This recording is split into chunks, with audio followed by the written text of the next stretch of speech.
सदर आसिफ जरदारी की तुर्क सदर रजब तैयब एर्दोगान से मुलाकात। सदर आसिफ जरदारी का दौरा पुर्तगाल के मौके पर तुर्की में मुख्तसर क़याम। सदर आसिफ जरदारी और तुर्क सदर की मुलाकात इस्तंबुल एयरपोर्ट पर हुई। सदर आसिफ जरदारी प्रिंस करीम आगा खान की वफात पर ताज़ियत के लिए पुर्तगाल के दौरे पर हैं। दोनों सदूर का मुलाकात में दो तरफा ताल्लुकात और बाहमी दिलचस्पी के उमूर पर तबादला ख्याल। सुप्रीम कोर्ट ने मिलिट्री कोर्ट्स केस की समाअत कल तक मुलतवी कर दी। मावन वकील ने अदालत को बताया सलमान अकरम राजा ट्रैफिक के सबब नहीं पहुंच सके। सुप्रीम कोर्ट आने के लिए सिर्फ एक ही रास्ता मारगला रोड वाला खुला है। जस्टिस जमाल खान मंदोखेल ने कहा बाकी लोग तो अदालत पहुंच गए, अगर आधा घंटा पहले निकल आते तो इस वक्त सुप्रीम कोर्ट में होते। जस्टिस अमीनुद्दीन खान ने कहा फरीक मुकदमे के वकला में से कोई दलाइल देना चाहे तो दे सकता है। वीडियो लिंक पर कोई फरीक मुकदमे का वकील है तो दलाइल दे सकता है। जस्टिस अमीनुद्दीन खान की सरबराही में 7 रुकनी आईनी बेंच ने समाअत की।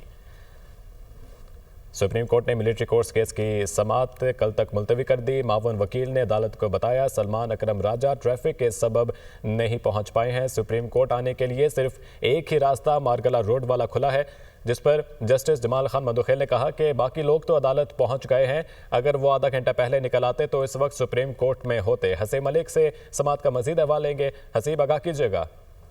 देखिए, ये फौजी अदालतों में सिविलियंस के ट्रायल के फैसले के खिलाफ अपीलें थी, जिसके ऊपर समाअत को कल तक मुलतवी कर दिया गया है और सलमान अकरम राजा के जो माविन वकील थे वो अदालत में पेश हुए थे और उनकी जानिब से बताया गया कि ट्रैफिक की बंदिश के बायस जो है वो सुप्रीम कोर्ट नहीं पहुंच सके।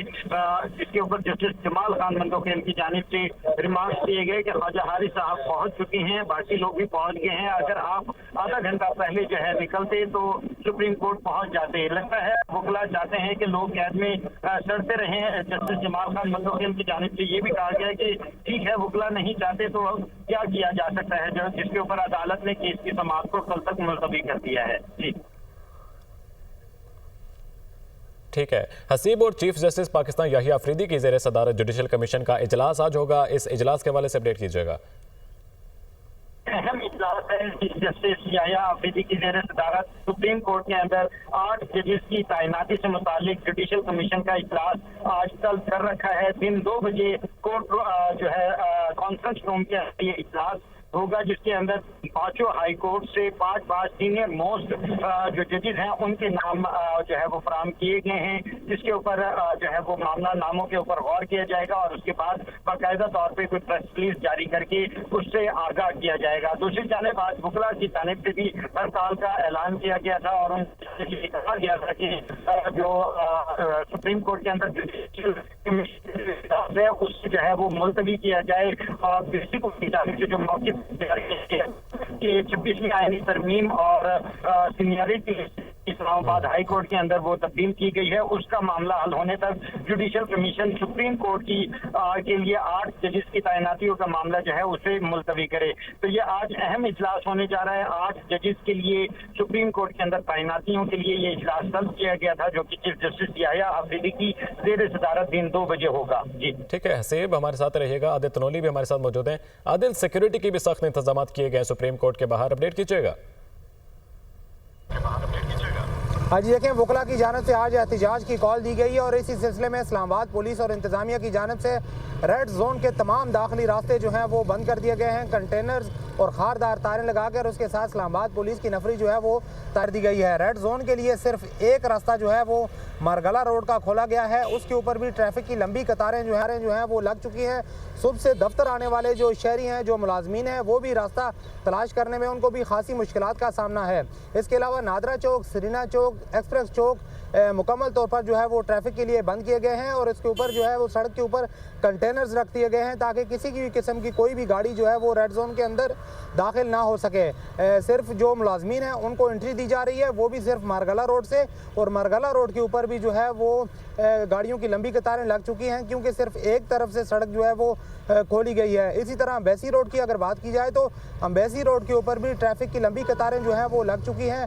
पैदल आने वाले साइलिन जो हैं वो भी रेड जोन में जाने के दाखिला जो है वो तलाश कर रहे हैं, लेकिन क्योंकि पैदल एंट्री भी यहाँ से नहीं दी जा रही। यहाँ पर सरीना चौक की बात की जाए तो यहाँ पर कंटेनर रख दिए गए हैं। इसी तरह नादरा चौक के ऊपर भी यही पोजीशन है और उस तरफ भी एम्बेसी रोड पर गाड़ियों की लंबी कतारें लग चुकी हैं और एक्सप्रेस चौक जो है उसको भी मुकम्मल तौर पर सील कर दिया गया है। जो रेड जोन के जो गेट हैं वो भी बंद कर दिए गए हैं और खारदार तारें जो हैं वो भी लगा दी गई हैं। इसके अलावा शहर में दीगर रास्ते जो हैं वो खोले गए हैं। सिर्फ रेड जोन आने वाली जो ट्रैफिक है उसको दाखिले की इजाज़त नहीं दी जा रही और इसी के साथ साथ मरगला रोड के ऊपर जो है वो ट्रैफिक की लंबी कतारें लग चुकी हैं, क्योंकि जो पुलिस एहलकार खड़े हैं वो सिर्फ रेड जोन के जो मुलाजमीन हैं मुख्तलिफ सरकारी इमारतों के। बहुत शुक्रिया आपका।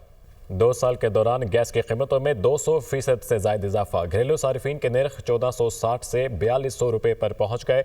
कमर्शियल सार्फिन के लिए नर्ख 1238 से 3900 रुपये पर पहुंच गए। 2 साल के दौरान गैस की कीमतों में 4 बार इजाफा किया गया है। साल 2020 में वो घरेलू सार्फिन जो 400 क्यूबिक मीटर गैस का नर्ख 1107 होता था, इजाफे के बाद 400 क्यूबिक मीटर गैस पर 3800 रुपये नर्ख लगाया जाता है। 400 क्यूबिक मीटर से ज़ायद इस्तेमाल करने वाले का नर्ख 1460 रुपये था। ज़ीशान यूसुफजई हमारे साथ मौजूद हैं। ज़ीशान, 2 साल में ये तकरीबन चौथी बार इजाफा किया गया है। देखिए अली, इसी तरह ही है। जो गैस की कीमतें हैं उसमें 2 साल के दौरान 4 मरतबा इजाफा किया गया और जब आला हुक्काम से या अफसरान से हमारी बातचीत होती रही तो उनका कहना था कि चूँकि गैस कंपनियां जो है वो खसारे में जा रही है इसलिए इजाफा किया जा रहा है और जो कुदरती गैस है उसके ज़खायर भी मुसलसल कम हो रहे हैं। और अगर मैं आपके साथ आदाद शुमार शेयर करता चलूँ तो घरेलू सार्फिन के जो नर्ख 2020 में 1460 रुपये थे, 2023 में और 24 में इजाफे के बाद वो 4200 रुपये जो है पर पहुँच गए। इस तरह जो कमर्शियल सार्फिन थे उनके लिए जो नर्ख 1238 रुपया मुकर्रर थी वो 3900 रुपया पर पहुंच गई। इसी तरह अगर बात की जाए वो घरेलू सार्फिन जो 400 क्यूबिक मीटर गैस इस्तेमाल करते थे तो उनके लिए जो नर्ख लगता था फी यूनिट वो 1107 रुपये लगता था, जो बढ़कर इजाफे के बाद 3800 रुपये पर पहुंच गया। और 400 क्यूबिक मीटर से ज़ायद गैस इस्तेमाल करने वाले सार्फिन की अगर बात की जाए तो उनको नर्ख लगता था 2020 में 1460 रुपया और अब की अगर बात की जाए तो अब उनको लगता है 4200 रुपये। मजमूई तौर पर जो कमर्शियल और घरेलू सार्फिन है उनके लिए इजाफा किया गया है। इस तरह जो बल्क सार्फिन है उनके लिए भी इजाफा किया गया है और अब तक की सूरत हाल ये है कि अभी जो वर्किंग आई थी तो उसमें वो इजाफा जो है पासान नहीं किया गया, लेकिन गुज़िश्ता 2 सालों के दौरान 4 मरतबा गैस की कीमत। ठीक है, बहुत शुक्रिया ज़ीशान। सदर ट्रंप गजा खरीद कर अमरीकी मलकियत में लाने के बयान पर डट गए। कहते हैं कि फ़लस्तीनियों को आबाद करेंगे। अमरीकी शहरियों की अक्सरियत ने गजा पर कब्जे के बयान को मुस्तरद कर दिया। इसराइली वज़ीर आज़म के सऊदी अरब में फ़लस्तीनी रियासत बनाने के बयान पर मुस्लिम ममालिक का शदीद रद्द-ए-अमल। 27 फरवरी को OIC का इजलास तलब कर लिया गया। अमरीकी सदर डोनाल्ड ट्रंप अपने इरादे जाहिर करने लग पड़े। कहते हैं कि गजा को खरीदने और इसकी मिल्कियत के बयान पर कायम है। मशरिक़ वसता में जमीन की तकसीम पर गौर हो सकता है। ख्याल रखेंगे कि फलस्तीनियों का कत्ल न हो। सदर ट्रंप का कहना था सऊदी वली अहद और मिस्री सदर से बात करेंगे। दूसरी जानिब सदर डोनाल्ड ट्रंप के गजा पर कब्जे के बयान को अमरीकी शहरियों की अक्सरियत ने मुस्तरद कर दिया। मीडिया पोल के मुताबिक 47% अमरीकियों ने ट्रंप के गजा पर कब्जे के मंसूबे को बुरा करार दे दिया। इसराइली वज़ीर आज़म नेतन्याहू ने कहा है कि गजा से फलस्तीनियों के इनखला के लिए ट्रंप का अपना मंसूबा है, इसराइल का अपना है। अरब ममालिक फलस्तीनी रियासत के क़याम के लिए इक़दाम करें। हमास ने अमरीकी सदर के गजा खरीद कर मिल्कियत बनाने और नेतन्याहू के बयान की भी शदीद मज़म्मत की है। उन्होंने कहा फलस्तीनियों को बेदखल करने की साजिशें नाकाम बनाएंगे। तुर्क सदर रजब तैयब एर्दोगान का कहना है गजा वालों को कोई नहीं हटा सकता। ईरानी वज़ीर ख़ारजा ने कहा मग़रिब के मंसूबे खित्ते में तबाही का बाइस बन सकते हैं। इसराइली वज़ीर आज़म के सऊदी अरब में फलस्तीनी रियासत बनाने के बयान पर मुस्लिम ममालिक का सख्त रद्द-ए-अमल। सऊदी अरब ने बयान मुस्तरद करते हुए कहा फलस्तीनियों पर हमारा मौक़िफ़ वाज़ेह है। कतर, कुवैत, उर्दन और दीगर ममालिक ने भी नेतन्याहू का बयान इश्तियाल अंगेज और आलमी कानून के खिलाफ करार दे दिया। मिस्र ने 27 फरवरी को OIC का हंगामी इजलास तलब कर लिया। इसराइली फोर्सेज गजा की पट्टी से पीछे हट गई। जंगबंदी के बावजूद सिहोनी फौज ने मकबूजा मगरबी किनारे में हमले बढ़ा दिए। झड़पों में मजीद 3 फलस्तीनी शहीद हो गए। अमरीकी सदर ने खलीज मैक्सिको को खलीज अमरीका करार दे दिया। खलीज मैक्सिको को खलीज अमरीका करार देने के एलामिया पर दस्तखत कर दिए। अमरीकी सदर का कनाडा को 51वीं रियासत बनाने की ख्वाहिश का भी अदा। डोनाल्ड ट्रंप ने कहा दूसरे ममालिक को अमरीका से फ़ायदा नहीं उठाने दूंगा। ईरान से जंग के बजाय जोहरी मुआहदे को तरजीह दूंगा। अगर हम मुआहदा कर लेते हैं तो इसराइल ईरान पर बमबारी नहीं करेगा।